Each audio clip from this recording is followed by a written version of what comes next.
Okay.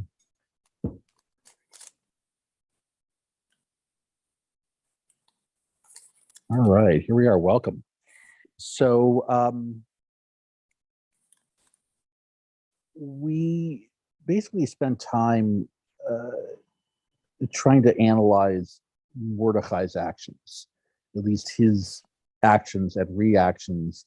We kind of went, through the idea that he was just somebody who kind of hung out quite a bit. He was the one who hung out by the palace gates.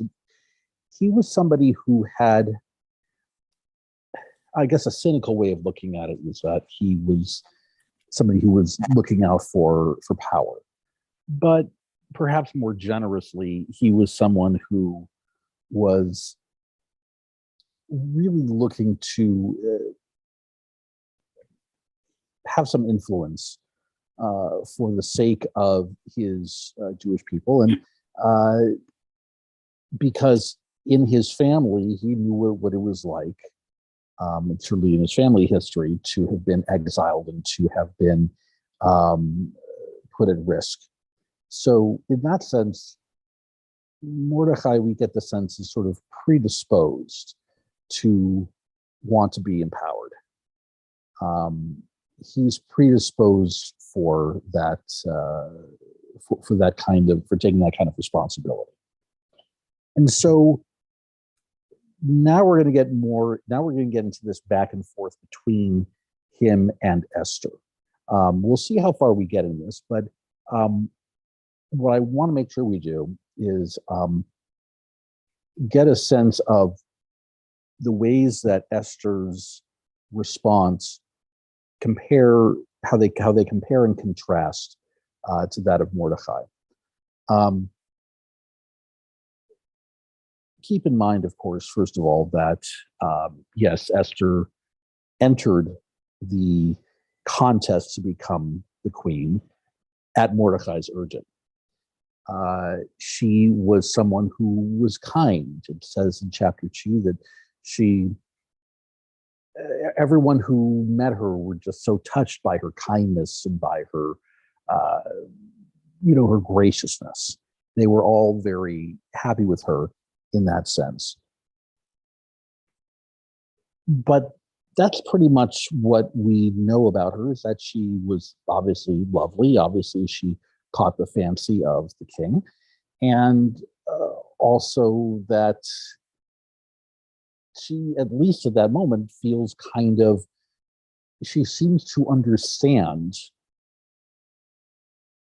and I don't want to make this phrase, put too much into this phrase. She knows what her place is. She understands that as queen, she is but one of many women in the king's life.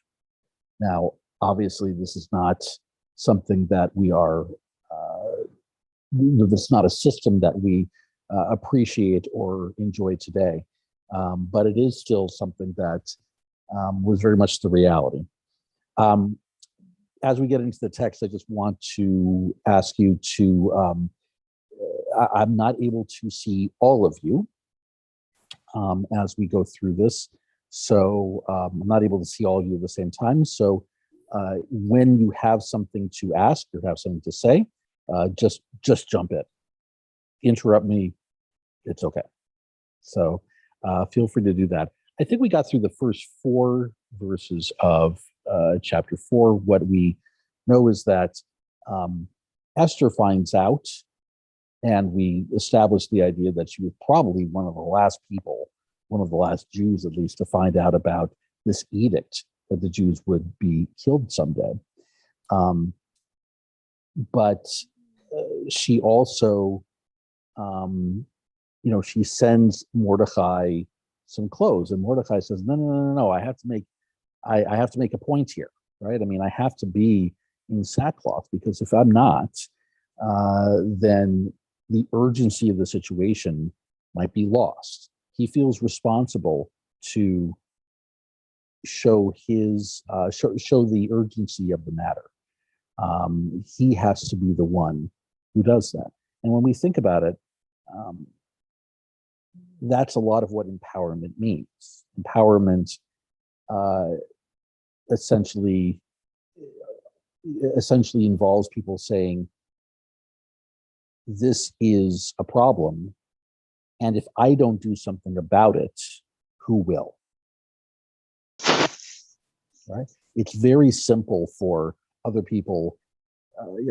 I would say that for every person that really tries to be to take power and to create change in society, for every person who actually does that, there are countless more who might say, "Oh, this is really a problem, but I'm not in a position to do anything about it. I can't, or I won't, or whatever the reason might be." So the challenge becomes empowering enough people so that it really makes a difference. Anyhow, so that's a little bit about, about that. So we go to, so now we have, verse 5, and we are now going to have an intermediary, right? Let's see. Bobby, could you read verse 5 for us? Thereupon Esther summoned Hathach, one of the eunuchs whom the king had appointed to serve her, and sent him to Mordecai to learn the why and wherefore of it all. All right, fantastic. So stop you there. So that's verse 5 there. So essentially, the kings had a bunch of, the king, which I imagine was commonplace in the ancient world. He had a number of servants, and certainly when it came to the servants that involved women, he made sure that they were eunuchs, presumably so that the king would trust the servants more with women, because the idea is that they would not be a threat to the king sexually. So this is why you actually read in chapter 2, when it comes to the contest to become queen, all of the women, they're all being served by different eunuchs. And you get the sense that can't be an accident. So essentially you have Hathach and says, all right, what's going on here? Judith Berlin, who have been quoting during the course of this, she notes this last phrase, to learn the why and wherefore of it all. Which, if you want to look at it literally, it's to find out what is it and what is it and what isn't.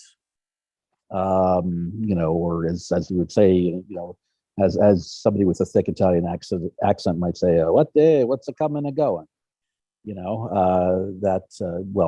Somebody with a really bad Italian accent like I have would say it like that. In other words, and Berlin says, that this is a nice phrase to express the bewilderment that Esther must have felt. In other words, she's saying, what's going on? What's this all about? Right?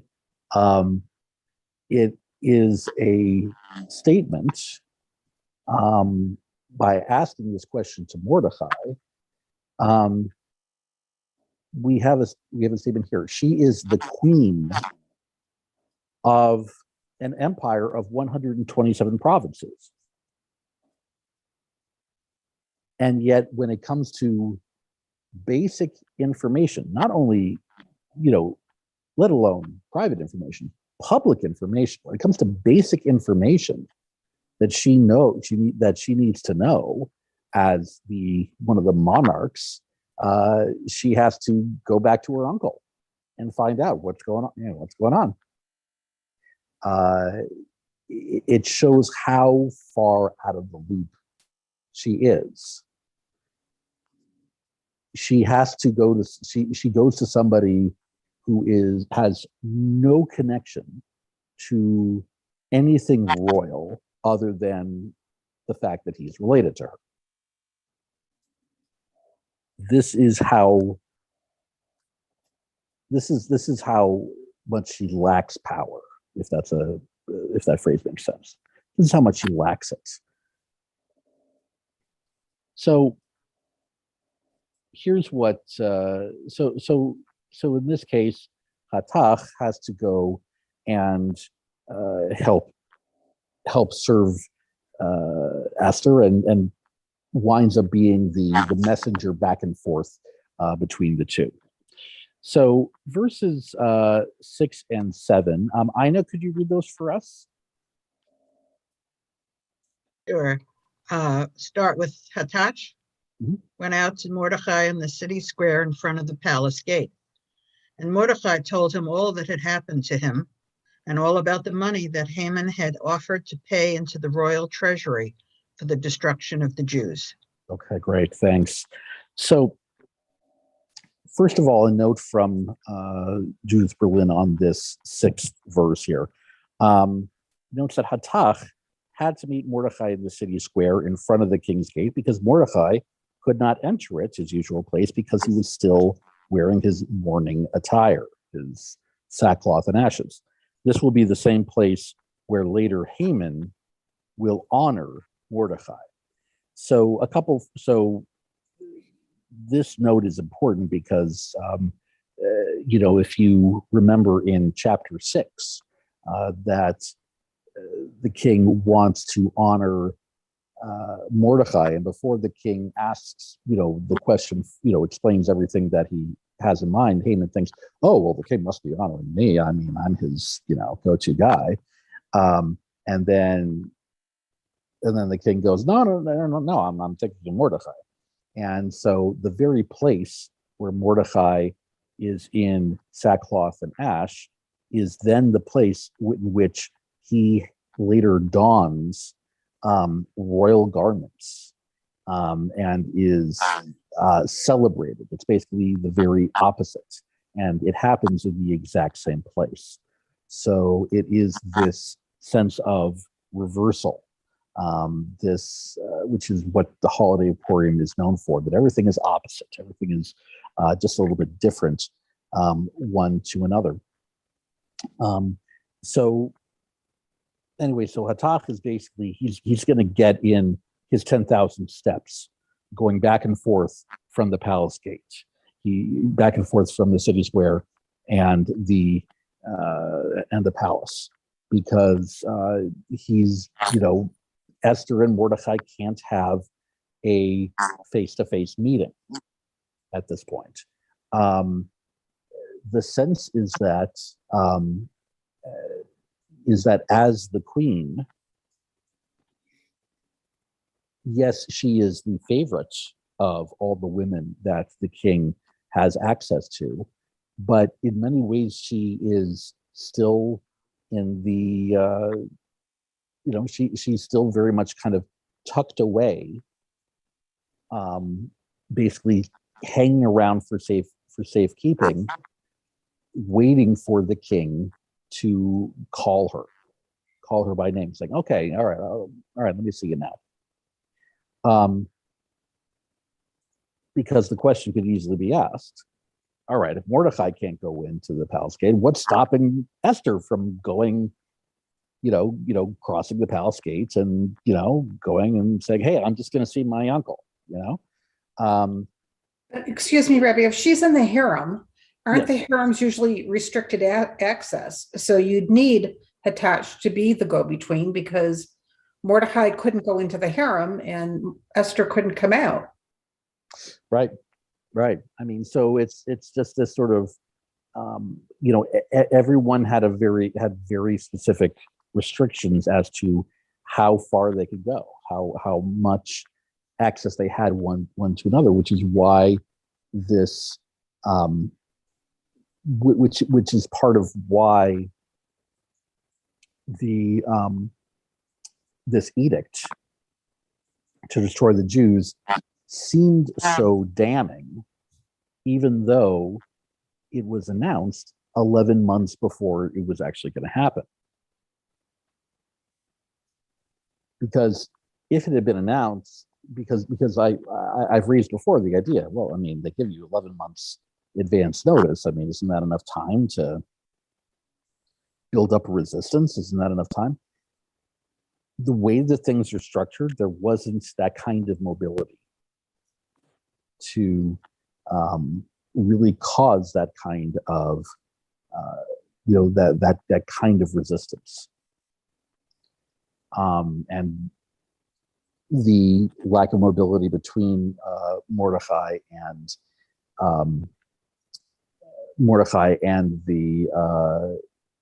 Esther is an example of that. By the way, verse 7 is I believe it is the only time that Haman's name is mentioned in this chapter. I'm pretty sure that's the case. It's the only time his name is actually mentioned. So this is really, this is really very much a Mordecai and Esther. They are the main people, and the only other person who really has to deal with is Hatach, who's, again, he really just plays the role of messenger.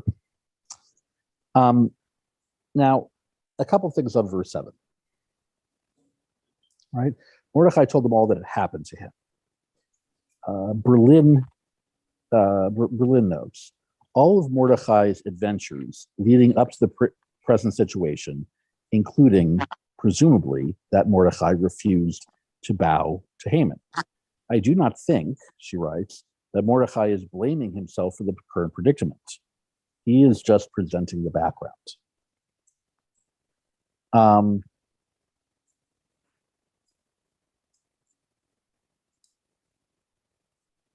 Because what we know of Mordecai up to this point is essentially his relationship with Esther, his family background, the episode in which he stops a murder plot, an assassination plot against the king, and about Haman not, refusing to bow to Haman. Really, those are the only, I'm pretty sure these are the only 4 things we know about Mordecai going into this chapter. So in terms of what happened to him, I mean, Esther, who was, again, really kind of cut off from everything, she doesn't know necessarily that Mordecai had refused to bow. Right? She isn't necessarily aware of this. Right? In fact, given that she heard nothing about the edict, we have to assume that she doesn't know anything about, what Mordecai has gone through. So essentially, they're pretty much catching up. And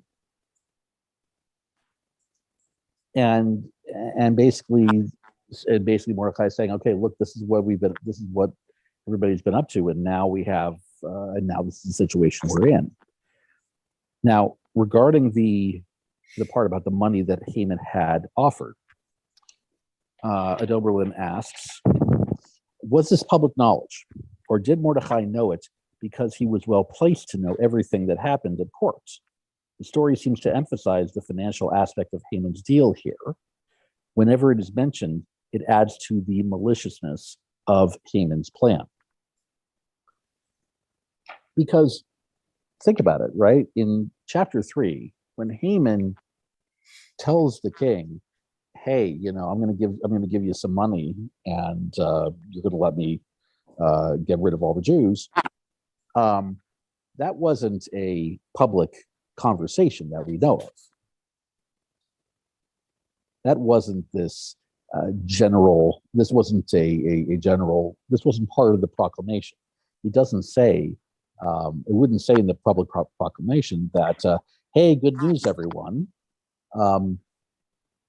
When we assassinate all the Jews, the treasury is going to get a nice bump to it." We would assume that would not be part of it. So how does Mordecai know this? How do you guys think? How do you think Mordecai knows this?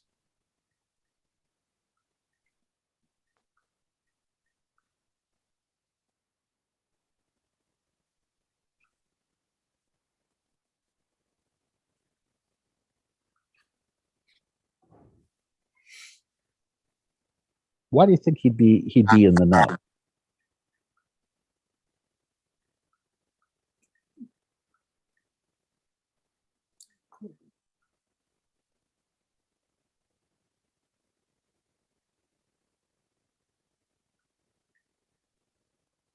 I guess that I would have is that he, by virtue of being that person who stands at the city gates, he's a little bit of a busybody. And I don't necessarily mean that as a bad thing, but he kind of wants to know the scoop. He's somebody who just, and we all know people like this. We all know people who just know things, right? They know things about people. They know things about the community. Every community has a handful of those people, the ones who are just sort of in the know. Sometimes it's by virtue of the other people surrounding them, and sometimes it's by virtue of them just making an effort to hear about things one way or the other.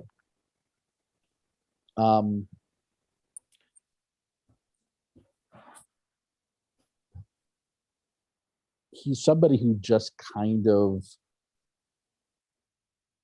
finds stuff out. That's the only explanation that I could give. I would have a harder time thinking that maybe that this has become public knowledge and it was just Esther who didn't know. Is it possible that Mordecai is waiting to be one of the judges on a Beit Din? We know from the book of Ruth that the Beit Din used to meet at the city gates. Interesting. That is true. All right. How does that help explain why he might know this, or does that simply help explain why he might be at the city gates? Well, it might mean that he's somebody who's well connected in matters of law and governance. Fair point. Yeah. That could be. It's certainly there is a sense, by virtue of Mordecai, the fact that Mordecai declines the offer of clothes that Esther sends, the fact that he, because he, again, maybe this is my interpretation, is that he needs to be the one, people are going to listen to him when he protests. People are going to hear him. They're going to hear him. They're going to get a sense of the gravity of the situation. Maybe that's all sort of part of the picture that we have of him. In other words, the picture that he's a macher. Yeah. He's just somebody he's just one of the go-to people, whether it's for information, whether it is for,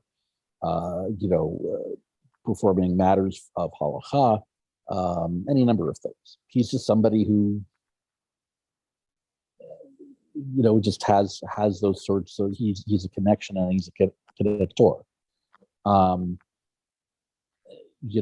It is, we never find out exactly why Mordecai urges Esther to audition, if you will, for the role of queen. We don't find out why he requests this. It may make for an interesting midrash, to actually like write out that, to imagine that conversation between Mordecai and Esther. It's like, Esther, you know what? There's an opening for queen. You should go for it. Really? Why should I go for it? It may make for a very interesting conversation. But perhaps part of the idea is that, if we're thinking of him as somebody who wants to be connected, well, in his mind, what could be a better connection to power than to be married to the king? Although right now we're seeing a bit of some of the limits of that. Right? She's kind of she's sort of in a box here. And that's, I think, something that Mordecai is a little slow to understand in this chapter. When they go through, they're a little slow to understand. He's a little slow to understand it. I think he eventually gets there, but it takes him a little bit. So this goes on. He's got a little bit, he's got a little bit more to tell them, right? Let's see, Linda, could you do verse 8, please? She's on the telephone. Oh, sorry. Okay, sorry about that. We'll catch you there. Rusty, could you do verse 8, please? He also gave him the written text of the law that had been proclaimed in Shushan for their destruction. He bade him show it to Esther and inform her, and charge her to go to the king and to appeal to him and to plead with him for her people. All right, terrific. So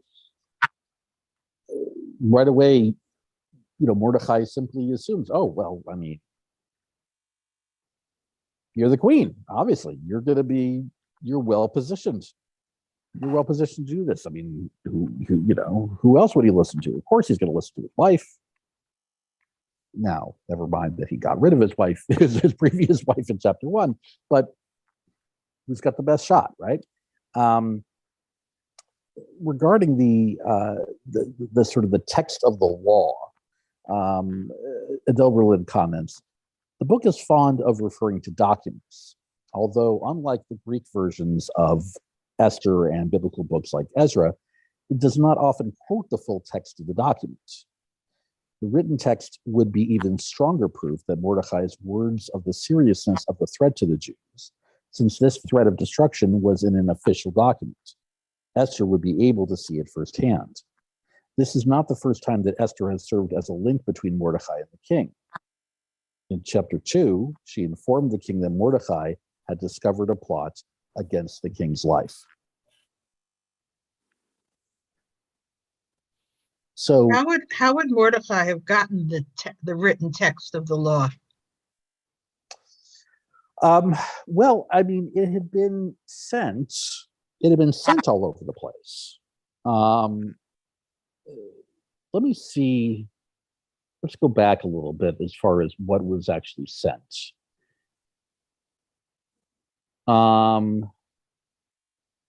Right, let's see. Decree was issued. This is chapter 3, verse 12. A decree was issued as Haman directed to the king's satraps, to the governors of every province, and to the officials of every people, to every province in its own script, and to every people in its own language. Accordingly, written instructions were dispatched by couriers to all the king's provinces to destroy, etc., etc. The text of the document was to the effect that a law should be proclaimed in every single province. It was to be publicly displayed to all the people so that they might be ready for that day. So the sense is that, so it is a good question. The sense is that this is pretty, I mean, this is out there. This information is not, I mean, the information of that the Jews were to be exterminated was not they were not keeping that a secret. So presumably he would have had the a copy of this. Now, keep in mind, of course, that you're talking about now why he would have a copy of his own as opposed to something that was, let's say, posted on the public square, which I think was maybe more likely. Why he would have had just a copy, handy, would be a fair question. Maybe he decided to take it off of the town square and just sort of take it for himself. I don't know, but it is kind of intriguing that that he felt that Esther had to see this text as if she wouldn't believe him if he simply told her this information. It's almost like he's preemptively saying, well, look, if you don't believe me, here it is. I've got a copy for you. It is rather remarkable, though, that he does, again, I think it is kind of remarkable that he does have his own copy, or he's able to obtain it, because as I often like to point out when it comes to any kind of ancient bit of any kind of notion of ancient publishing, this was way before the printing press. The kings had to send out a lot of these, right? Because, every province, 127, these scribes had to work a lot, and it was all and all of these copies had the king's, stamp on it, right? So the idea that there would have been plentiful copies may be a reflection of the king's opulence, but again, maybe a sign of just how, somehow Mordecai gets a hold of it, because he just somehow winds up in the midst of everything. And he would happen to have something that he could actually send to his niece. That's my best sense of it. So, all right. I'll just say verses 9 and 10 real quick. When Hathach came and delivered Mordecai's message to Esther, Esther told Hathach to take back to Mordecai the following reply. Okay. Now, there's not much happening there, right? Hathach delivers Mordecai's message, and then Esther says, all right, well, let me send you back with this. We'll get to that in a moment. But Berlin comments about the idea of the replying. She writes, until this point, the words of Esther and Mordecai have been summarized, not quoted directly, and the presence of the messenger Hathach and his function of reporting have been strongly felt. From here on, we will be privy to the direct discourse of Mordecai and Esther with the concurrent diminution of the role of the messenger. This is a teaching of John Levinson, another biblical scholar. This serves to build the drama and escalate the tension. It is here that we have a foreshadowing of what is to follow in the plot. It is not only a question of whether Esther will carry out Mordecai's instructions, but how she will carry them out. It is here, too, that the character of Esther begins to change from passive to active.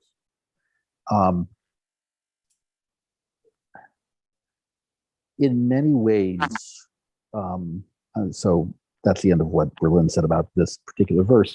I'll add that, as I may have mentioned, many people look at chapter 6, the beginning of chapter 6, as the turning point of the entire book. The fact that the king can't sleep, and because the king can't sleep, then the king says, "Okay, I'm bored, and for some reason my Netflix password won't work. So could you please bring me the book of records?" And he reads the book of records. Oh, wait a second. There was this guy who foiled an assassination plot. Have we done anything for him yet? That leads sort of down the road to, the king kind of understanding, who the good guys are, who the bad guys are. I would submit, though, that really chapter 4, this chapter really is the turning point. The fact that the king understands that Mordecai is a good egg, is a good thing, but it doesn't seem to change the king's behavior in any way.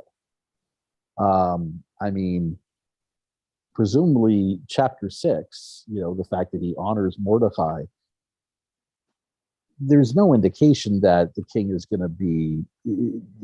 planning on changing his mind about the decree against the Jews. The only way the decree against the Jews can be reversed is if somebody pleads with him not to go through with it. And that doesn't happen without chapter 4.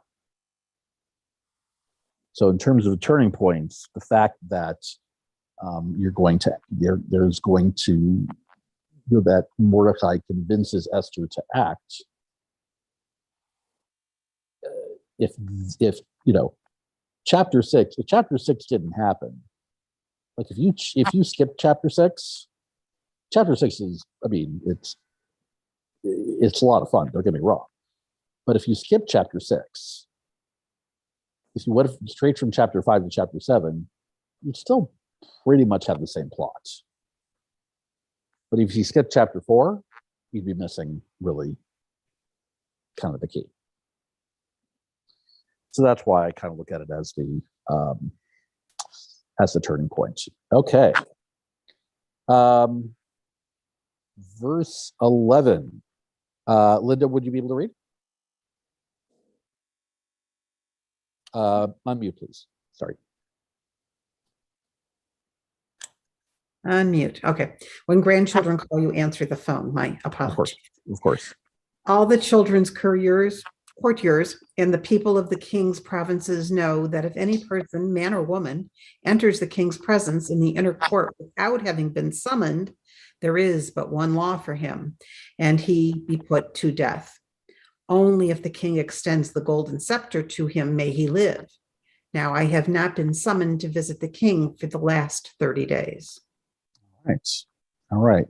So a couple of interesting things here. All right. In other words, it's not just that this is the rule, that you can't just show up and say hi to the king. Not only is this the rule, but everybody knows this is the rule. This is what Adele Berlin comments here. Esther's response to Mordecai opens with the words, all the king's courtiers know, implying that Mordecai should also have known. All right, like, in other words, it's easy to read this like, Mordecai, don't you realize I can't just show up? Berlin continues, was Esther scolding or criticizing Mordecai, as some commentators suppose, or refusing to do his bidding? I think not, Berlin writes, for I see in their conversation a more subtle series of moves. Esther is introducing a new piece of information.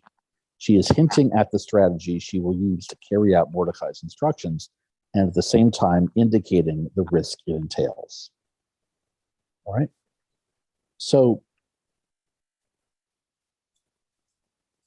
I haven't, in other words, like I can't, even though I'm his wife, I can't show up unannounced. Can't do it. Right? Only if the king extends, like it says, the golden scepter to him may he live, right? Which we think was obviously sort of a symbol, that he extends the, his walking stick, whatever it is. I don't know. I don't know how to describe a scepter, what have you. But there is also another interpretation of scepter. And I apologize in advance. But a scepter is the extent, but the idea is that if he is not I'll put it this way. Nobody can enter unless he has expressed his desire to be intimate, is the presumption of that word. There are many scholars who, when they look at the comedic values of that, they think that this is basically a euphemism. And why mention that, right? I have not been summoned to visit the king for the last 30 days, right? I haven't, he hasn't called, he hasn't texted, nothing. Okay. Now, a couple of things here.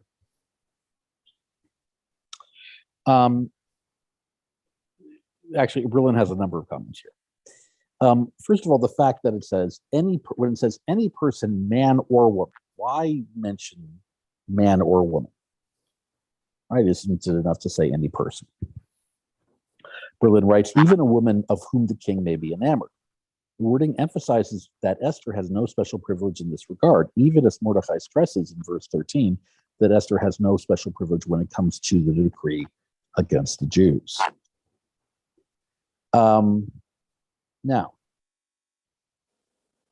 here's another little bit, right? That if any person, man or woman, enters the king's presence in the inner court without having been summoned. Mordecai said nothing, as far as we have been told, about going into the inner court. Right? Look at what Mordecai actually says. Verse 8. Go to the king, appeal to him, plead with him for her people. That's what Mordecai asks. He doesn't specify where that conversation has to take place. Right? Berlin continues, he merely instructed Esther to go to the king without specifying how or where. Surely there were other ways to petition the king. Esther had initiated a communication with him in chapter 2, right? Remember when Mordecai had found out about the plot to assassinate the king? Esther gets a hold of him, right? It says Esther told the king, and the king said, okay, let's put these people to death. That wasn't a problem. So Esther communicating with the king unannounced wasn't a problem then. Okay. Then Berlin adds that Haman will go uninvited to the outer court in chapter 6 to seek the king's approval to impale Mordecai. You will see this in chapter 6. That, when the king couldn't sleep and was thinking, oh, I really need to honor Mordecai, that Haman just happened to be kind of hanging around. Right? And so it's like, well, all right. So obviously things didn't seem quite as closed off as maybe we assumed. Berlin continues, would not Esther be called regularly to the king's bed, and what better time to entreat him? But Esther specifies being called to the inner court. In light of the Greek motifs about the difficulty and danger in obtaining an audience with the king, I suggest that what Esther is doing is outlining a daring plan whereby she can carry out Mordecai's bidding. So what Adele Berlin is suggesting is that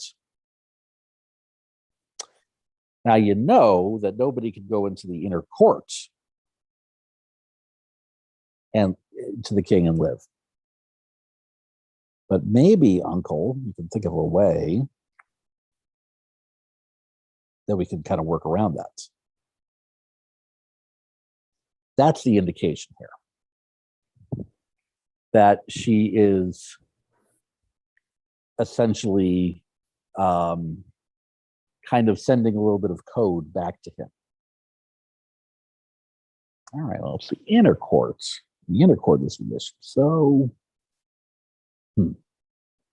let's think about this for a minute.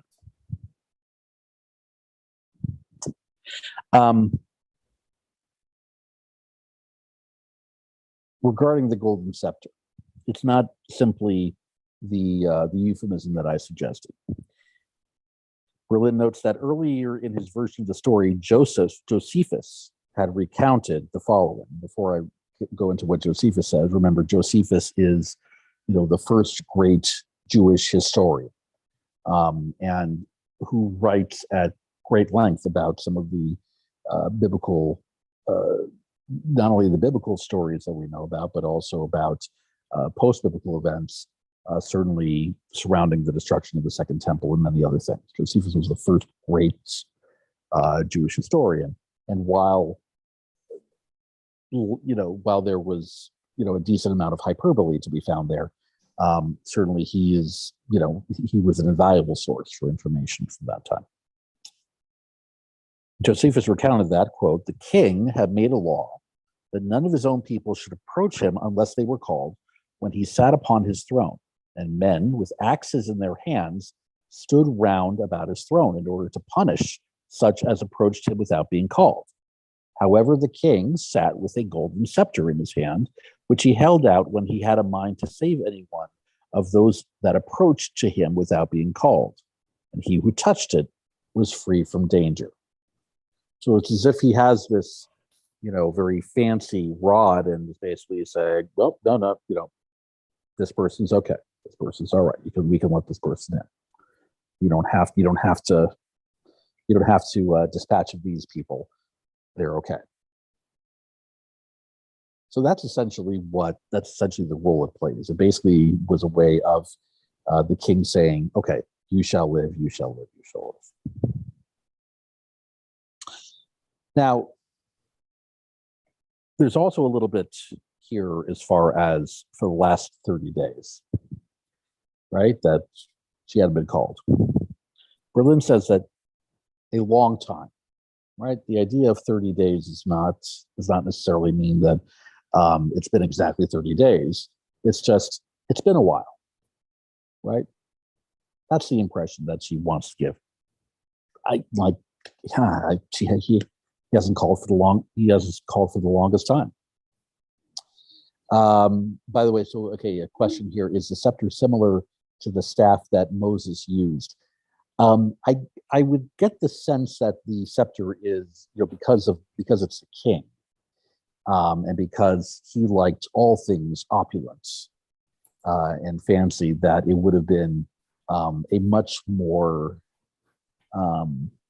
something much more ornate, much more well-to-do, if you will. The sense of, I guess you could kind of play a contrast here, where you'd say that Moses, the way that Moses used his staff was in many ways to carry out the wishes of God, and not to carry out his own wishes, right? The one time where he used the staff against what God had told him to do, obviously was the reason when he hits the rock. That was obviously the reason why Moses couldn't enter the promised land. So that staff was used to sort of carry out God's will. The scepter is used in a sense to carry out a human king's will, which, as the Bible notes over and over and over again, is not the right. That's not the right idea. That's not what you're supposed to use it for, right? Because there is only supposed to be one monarch, that being God, is what the Bible continues to tell us. So fair bit. So regarding that. Oh no, it's all good. Yeah. So regarding the clarification, this bit, for the last 30 days, is Esther implying that she is not often called and therefore does not expect an invitation in the near future? Or that since she has not been invited recently, she should bide her time a bit longer until the next invitation comes? In either case, Mordecai urges quick action. Right? In other words, why is she mentioning it's been a while since he's called upon me? Right? It could be a way of saying, you know what, he's probably forgotten about me, or he's not. I don't. If he's gone this long, maybe it's going to be a while. Or maybe she's saying, it's been a while, which means any day now he really should be calling you back.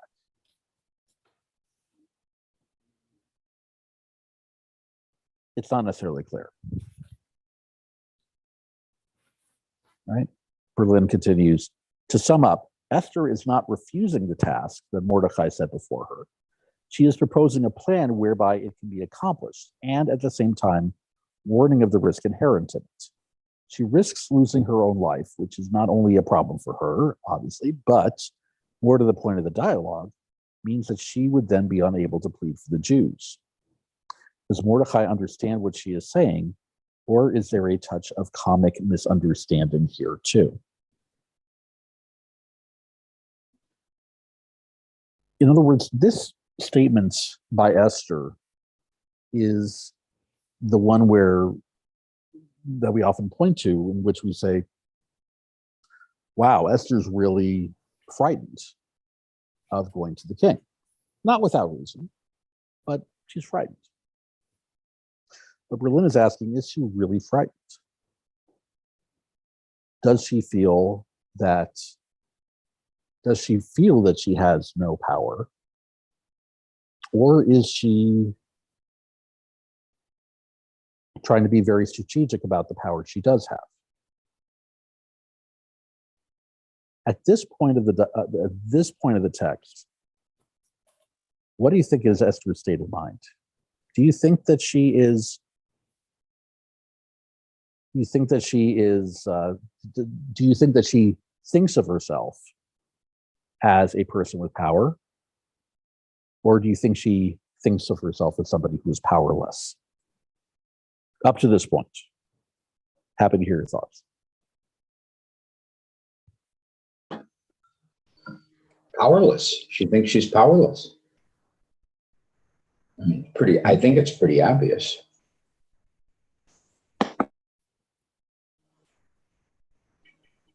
Clearly she is. The sense here is that what she's saying in verse 11, she isn't saying, okay, I could do this or I could do that. She's not saying that, right? She is saying that, she's recounting what the king allows and what the king doesn't allow. So in that way, all right, maybe yes. All right, anyone who agrees or disagrees with that thinking?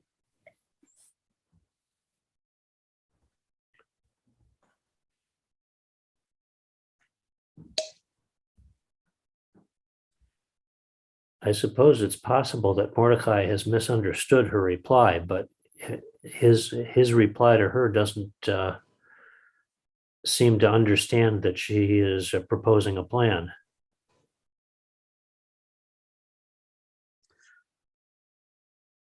Right.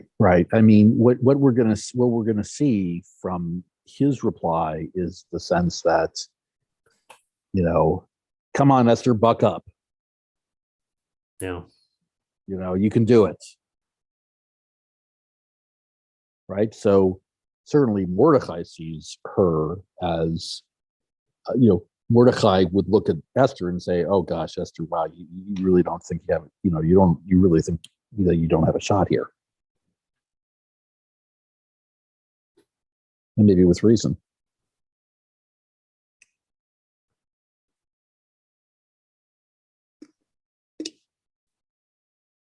But it is kind of curious in certain ways what she says when you break down this particular verse, right? Right. The fact that she notes both men and women, that this law applies for both, that you can't just show up to the inner court. But the fact that she mentions, I keep going back in my mind to the fact that she mentions the inner court, but Mordecai never mentioned the inner court. So is she trying to, as Berlin suggests, subtly hint that, okay, well, can't go to the inner court, maybe we can do this another way? Or does she have, or is she not, or is she kind of not thinking as creatively as perhaps she could? Is she thinking, all right, well, I can't go to the inner court, so any audience with the king would be impossible. again, remember in chapter 2, she did go to the king when his life was at risk. One could understand that, of course, he would make an exception for that. But by the same token, wouldn't he make an exception when his queen, whom up to this point we believe he still adores, when his queen is at risk?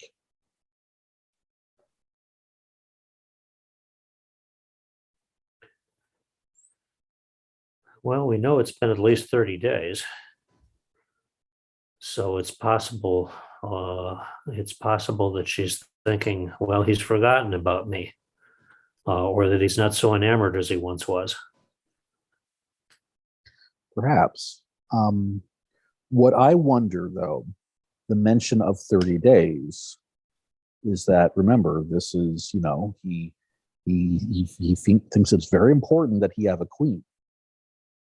And this is somebody who obviously is, he has a harem, so he has access to whatever women he wants.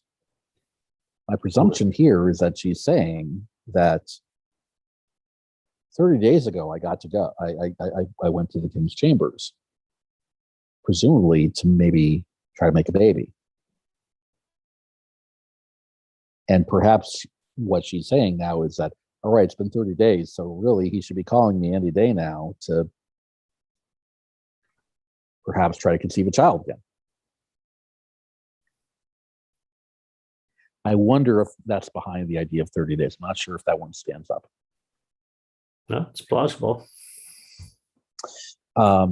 So we will leave off there, and then we are not meeting next week, but then the week after, March 2nd, we'll resume with us, and we will go into Mordecai's response and then Esther's response to Mordecai, which will be sort of the rest of chapter 4, and it will give us a sense of to what extent is Esther,